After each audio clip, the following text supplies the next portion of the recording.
Capítulo 3. A mortificação do pecado é parte essencial da vida cristã. Passo agora a discussão de várias questões sobre esta doutrina. O que é a mortificação? Qual é a necessidade dela em relação à salvação? Como alguém pode saber se Deus o mortificou ou não? Quais os erros que os homens cometem em relação a esta grande obra de mortificação? Por exemplo, alguns acham que estão mortificados quando não estão, enquanto outros julgam que não estão mortificados quando de fato estão. Vou lhe mostrar a grande dificuldade que envolve este dever e várias outras coisas necessárias a respeito dessa doutrina. Questão 1. O que é a mortificação? Resposta: a mortificação é uma disposição santa em um homem regenerado que é resultado do poder e da virtude da morte de Cristo, pela qual a força do pecado é enfraquecida e o seu domínio destruído, tornando-se totalmente incapaz de exercer poder de comando ou de governar tal homem. Afirmo que é uma disposição em um homem regenerado, porque um homem não regenerado não é mortificado, e é resultado da virtude e poder da morte de Cristo, porque a morte de Cristo não só retira a culpa do pecado no que tange ao seu poder de condenação, como também elimina o domínio e o poder do pecado, a fim de que não reine mais dentro de nós.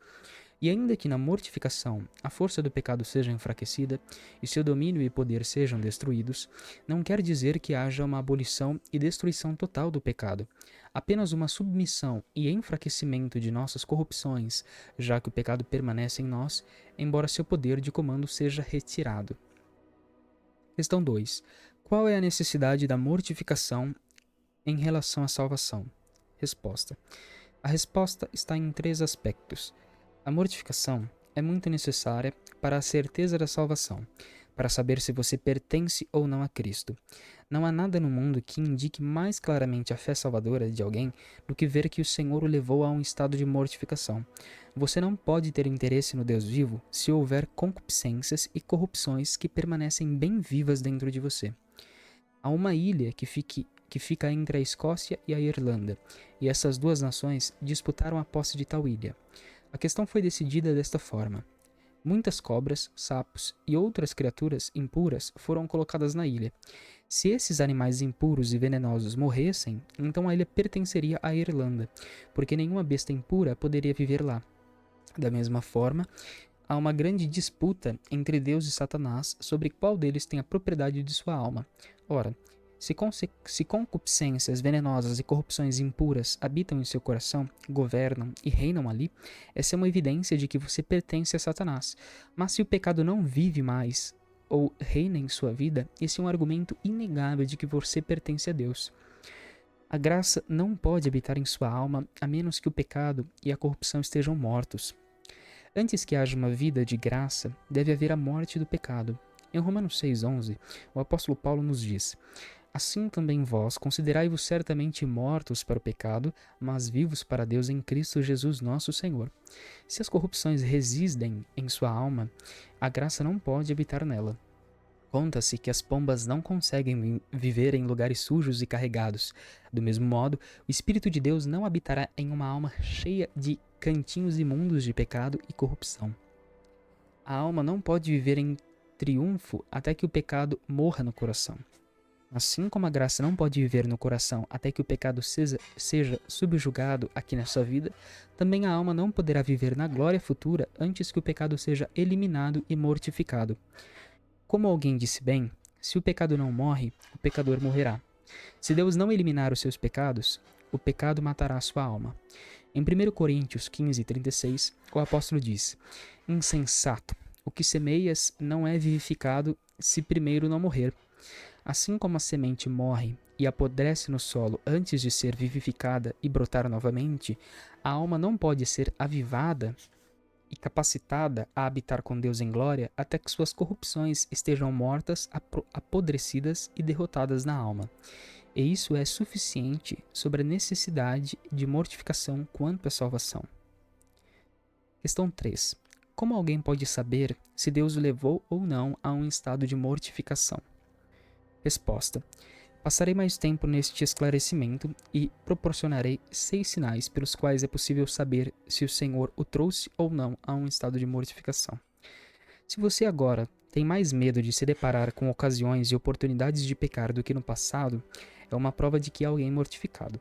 Um coração não mortificado é ousado e atrevido e corre para as oportunidades de pecado, ao passo que um coração mortificado tem o cuidado de evitar toda e qualquer ocasião para o mal. Pode-se comparar um homem mortificado a uma pomba ou perdiz. Ora, os que praticam o esporte de caça com falcões adestrados nos dizem que existe um medo e pavor inatos ao falcão enraizados em uma pomba ou perdiz. Eles não só temem o falcão, mas também as próprias penas do falcão. Desta forma, um homem mortificado não só teme um pecado flagrante, como também qualquer coisa que seja uma provocação ou canal de entrada para este pecado. Ora, se este santo temor de desagradar e ofender a Deus se achar dentro de você, posso seguramente emitir o juízo de que você é um homem mortificado. Uma pessoa está mortificada quando vive em um padrão e caráter de espírito tão graciosos como os descritos em Judas 1:23, odiando até a túnica manchada da carne. Essa é uma expressão metafórica que faz alusão aos que tiveram a praga da lepra sobre a lei. Os filhos de Israel não só temiam tocar em um homem com lepra, eles não tocariam na roupa, nem chegariam perto da casa ou de qualquer dos bens dele. Assim devemos odiar a veste manchada pela carne, evitando tudo o que possa representar o risco de uma ocasião para o pecado. Quando uma oportunidade de cometer um pecado é bastante oferecida a um homem, e todas as circunstâncias que podem estimulá-lo a tal pecado se alinham, mesmo assim, ele restringe e freia seu apetite e não comete o pecado, isso é evidência de um coração verdadeiramente mortificado. Ora, se Deus o colocou em tal situação, ele mortificou as suas corrupções por completo. Amado, um homem não mortificado pode abster-se do pecado quando não há oportunidade ou ocasião para cometê-lo, mas um coração mortificado evitará o pecado mesmo diante da ocasião ideal para cometê-lo. Há 2 exemplos de homens que revelam a mortificação nesse aspecto. O primeiro foi José, em Gênesis 39:9. Uma boa ocasião foi-lhe oferecida para cometer o pecado de adultério. Havia oportunidade, pois ele e sua senhora estavam sozinhos. Havia insistência, pois ela insistia e solicitava que ele cedesse dia após dia. E havia sigilo, pois o texto diz que as portas estavam fechadas e que eles eram os únicos na casa. Ele também poderia ter recebido muitos favores e vantagens por isso, pois talvez ela o tornasse senhor de sua casa. Veja que houve oportunidade, insistência, sigilo e vantagem. Todas essas circunstâncias criaram um convite ideal para o pecado da impureza. E, no entanto, apesar de tudo isso, José respondeu: Como posso fazer esta grande maldade e pecar contra Deus? Você é capaz de perceber que o poder do pecado foi mortificado no coração de José. Então, teste seu próprio coração por este padrão. Quando há oportunidades ideais para cometer um pecado, você diz não. Você diz não às suas concupiscências? Outro exemplo é Davi. Em 1 Samuel 24:4, Saul entrou na mesma caverna onde Davi e seus homens estavam escondidos, e o texto diz: E levantou-se Davi e mansamente cortou a orla do manto de Saul. Ora, Davi poderia facilmente ter cortado a cabeça dele. E embora Saul perseguisse Davi para tirar-lhe a vida, quando Davi teve uma chance perfeita para matar Saul, não o fez. Isso demonstra que o pecado da vingança estava mortificado no coração de Davi. Mais uma vez lhe imploro, examine o seu próprio coração por este padrão e veja como vai a questão entre Deus e a sua alma. Se houver mais do que antes, menos propensão em seu coração e uma relutância maior contra as tentações do diabo para pecar, isso é um bom indicativo de que o Senhor o levou a um estado de mortificação. No passado, quem sabe sua natureza pecaminosa fosse como pólvora, pronta para explodir em resposta à menor centelha de qualquer tentação. Contudo, agora é mais como a madeira verde, que precisa permanecer no fogo por um longo tempo antes de começar a queimar. É com dificuldade que uma tentação pode persuadi-lo a ceder. Se este for o caso, então você fez um grande progresso nesse trabalho de mortificação. Se houver uma preocupação justa entre a morte do pecado e a vida da graça em sua alma, então você é um homem mortificado. Amado, a obra do Senhor não é um trabalho feito pela metade, que mata as corrupções no coração, porém não faz mais nada. Se o Senhor subjugou o pecado em sua alma, ele também produzirá uma obra inversa, a obra da graça em seu interior, que tomará vida e agirá em sua alma.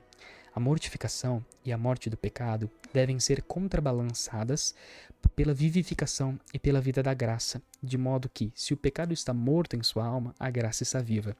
Por essa razão, o apóstolo Paulo as une em Romanos 6,11. Assim também vós, considerai-vos certamente mortos para o pecado, mas vivos para Deus em Cristo Jesus nosso Senhor.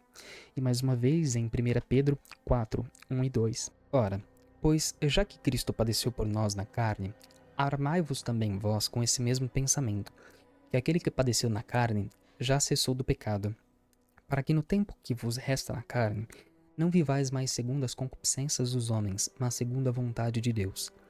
Neste texto, o apóstolo Pedro não só nos proíbe de gastar o tempo satisfazendo os desejos da carne, como também nos ordena a viver uma vida para Deus. Portanto, amados, não há apenas uma restrição forçada imposta às suas concupiscências. Trata-se meramente de uma cessação temporária, não de uma mortificação da corrupção. Elas somente parecem estar mortas, mas de fato não estão. A verdadeira mortificação é encontrada onde o guardar-se de qualquer corrupção é resultado de uma profunda humilhação. Se a eliminação do pecado nunca foi precedida de verdadeira humilhação, não é mortificação, mas mera interrupção do pecado. Os pecados ainda não foram verdadeiramente mortificados se o coração não se humilhou efetivamente. Muitos tratam seus pecados como os esgrimistas em luta. Às vezes dão um leve golpe ou arranhão no outro, mas nunca infligem um ferimento mortal ao adversário. De igual modo, alguns homens encenam um duelo com o pecado. No entanto, tenham cuidado de nunca lhe deferir um golpe fatal. Contudo, um homem mortificado de verdade é como um guerreiro. Ele matará ou morrerá. Ele matará os pecados para que não seja vencido por eles. Agora, examine a si mesmo a este respeito.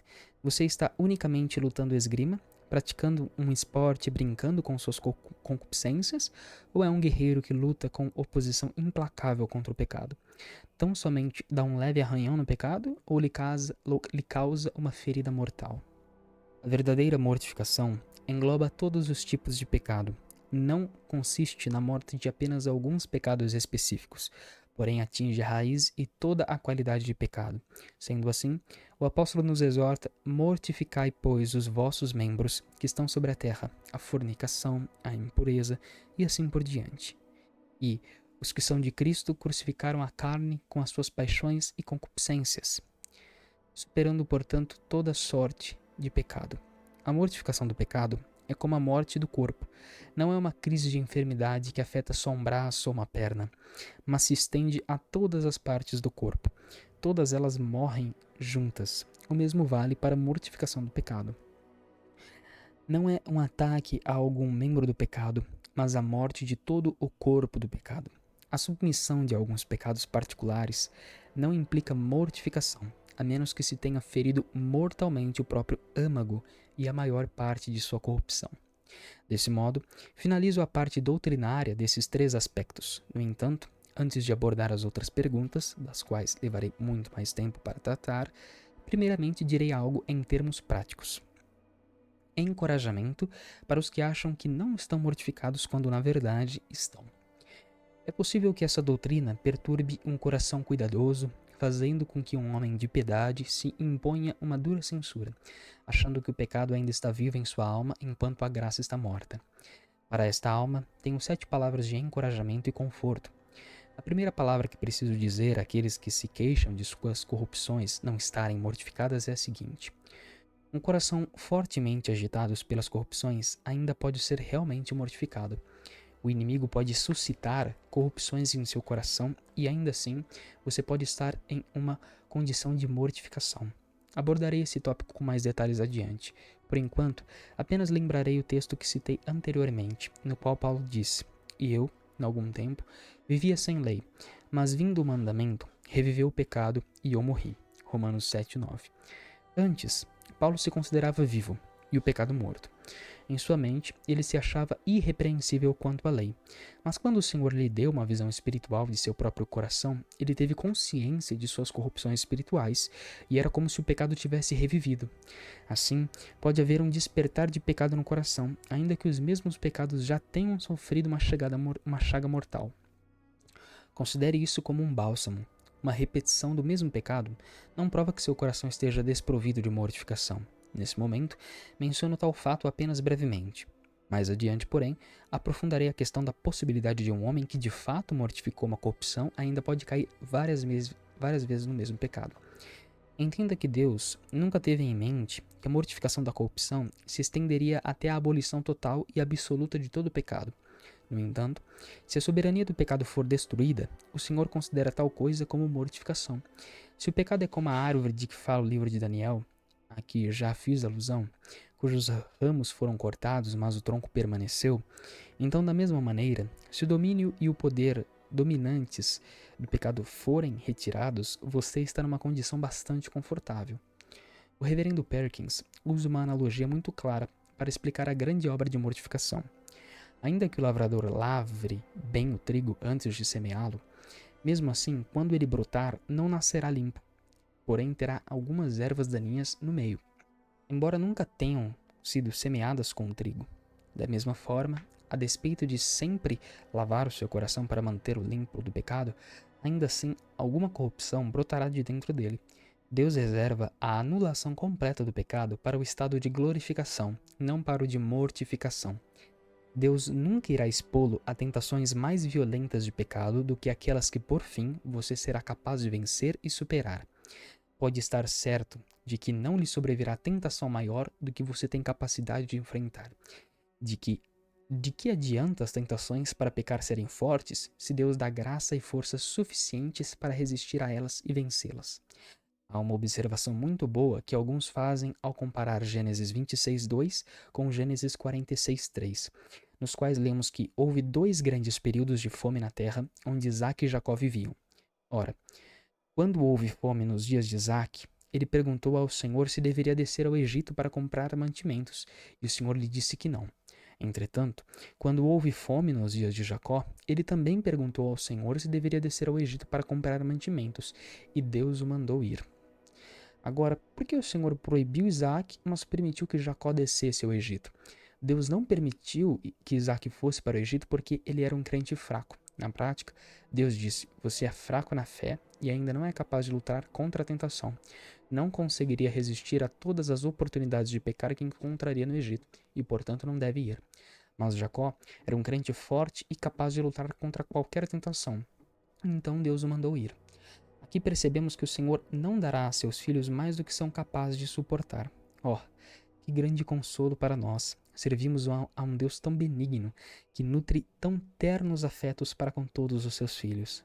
O mesmo propósito é visto em uma passagem de Isaías, quando alguém está fraco e é um novo convertido. Ele o tira com o seu vento forte. Isaías 27:8. Deus fará com que as tentações sejam proporcionais à sua força. Assim também em Isaías 28:27, porque o endro não se trilha com instrumento de trilhar, nem sobre o cominho se passa roda de carro, mas com vara de sacode o endro, e o cominho com pau. Como as sementes menores, as ervilhacas e os cominhos não devem ser batidos com grandes pesos, mas com uma vara e um cajado. Portanto, cristãos fracos não serão expostos a grandes aflições e tentações, apenas as condizentes com a sua força. E quanto aos crentes fortes, terão somente tentações correspondentes à sua força. Deus não porá sobre os seus filhos mais do que são capazes de suportar. Console-se com o fato de que, em alguns casos, fortes tentações para o pecado não refletem nenhum pecado por parte da pessoa que está sendo tentada, senão daquele que a tenta. Se o diabo persegue um crente dia após dia, de um lado para o outro, e em todas as horas do dia, insistindo sem parar e eliciando a maldade, esse crente pode chegar à conclusão que o Senhor lhe imputará toda essa culpa.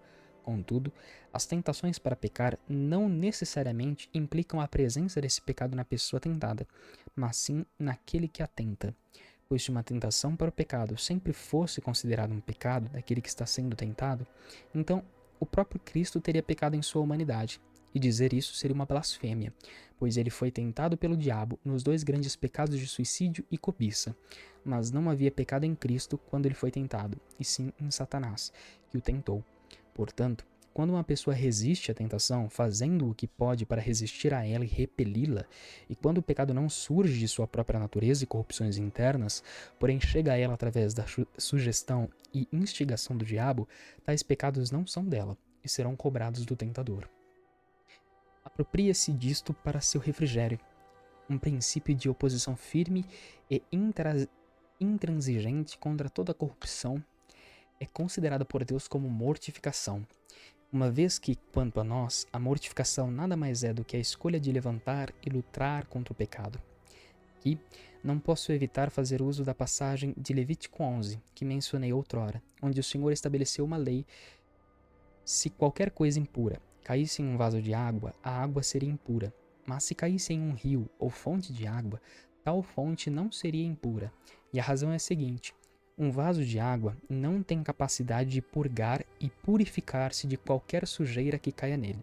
No entanto, uma fonte ou rio, pelo seu fluxo contínuo, purifica e limpa a si mesmo de qualquer coisa impura lançada em suas águas. Então aqui, embora as corrupções estejam em seu coração, ainda assim, se você for como um rio corrente, purificando-se desses pecados, o Senhor considerará um homem mortificado. Conforte-se em saber que, na mortificação de cada pecado, você tem a força de Cristo para ajudá-lo, assim como a sua própria. Portanto, em algumas áreas, ele nos ordena a mortificar o pecado, mas em outras, ele promete fazer isso por nós. Ah, que mestre maravilhoso! É este a quem servimos. Ele faz o nosso trabalho por nós e ainda nos recompensa. Ele nos dá um dever e faz tudo em nosso lugar. Nós não fazemos nada e ainda nos retribui como se nós mesmos o tivéssemos feito.